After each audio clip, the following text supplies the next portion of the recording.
Top quality और consistent performance के लिए सिर्फ सिल्वर पंप्स। टॉप क्वालिटी और कंसिस्टेंट परफॉर्मेंस के लिए सिर्फ सिल्वर पंप्स, नाम याद रखना। पावसाळा आणि खड्डे म्हटलं तर नाशिककरांसाठी हे नवीन समीकरण नाही। पावसाळ्यात नाशिक शहरातील रस्त्यांना खड्डे पडणं हे काय नाशिककरांसाठी नवीन नाही आणि या खड्ड्यातनं प्रवास करणं देखील नाशिककरांसाठी नवीन नाही। त्यामुळे आता नाशिककरांना देखील खड्ड्यांमधून प्रवास करण्याची जी सवय आहे ती आपल्याला या ठिकाणी झाल्याचं बघायला मिळतंय। आपण सध्या नाशिक शहरातील महापालिका हद्दीत असलेल्या रस्त्यांवरती आहोत। या ठिकाणी जर बघितलं तर अतिशय दुर्दैवी अवस्था जी आहे ती नाशिक शहरातील खड्ड्यांची पावसाळ्यात झाल्याचं आपल्याला बघायला मिळतंय। रस्त्यात खड्डा की खड्ड्यात रस्ता अशा परिस्थितीत आता नाशिककर नागरिकांना विनाकारण नाहक त्रास सहन करत प्रवास करावा लागतोय। आपण सध्या या ठिकाणी बघतोय की कशा पद्धतीने नागरिकांना वाहन चालविताना मोठी कसरत जी आहे ती करावी लागत आहे।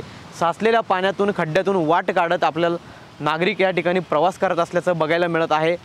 खरं तर महापालिकेकडून खड्डे बुजवल्याचा दावा केला जात असला तरी देखील आपल्याला या ठिकाणी हा दावा फोल ठरल्याचं एकंदरीतच या ठिकाणी बघायला मिळत आहे।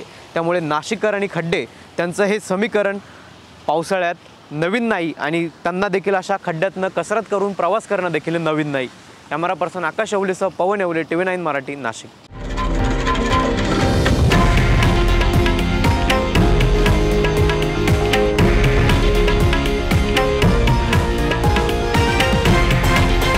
हे आहे देशातील नंबर 1 न्यूज नेटवर्क आणि आपण पाहत आहात TV9 मराठी, एकमेव।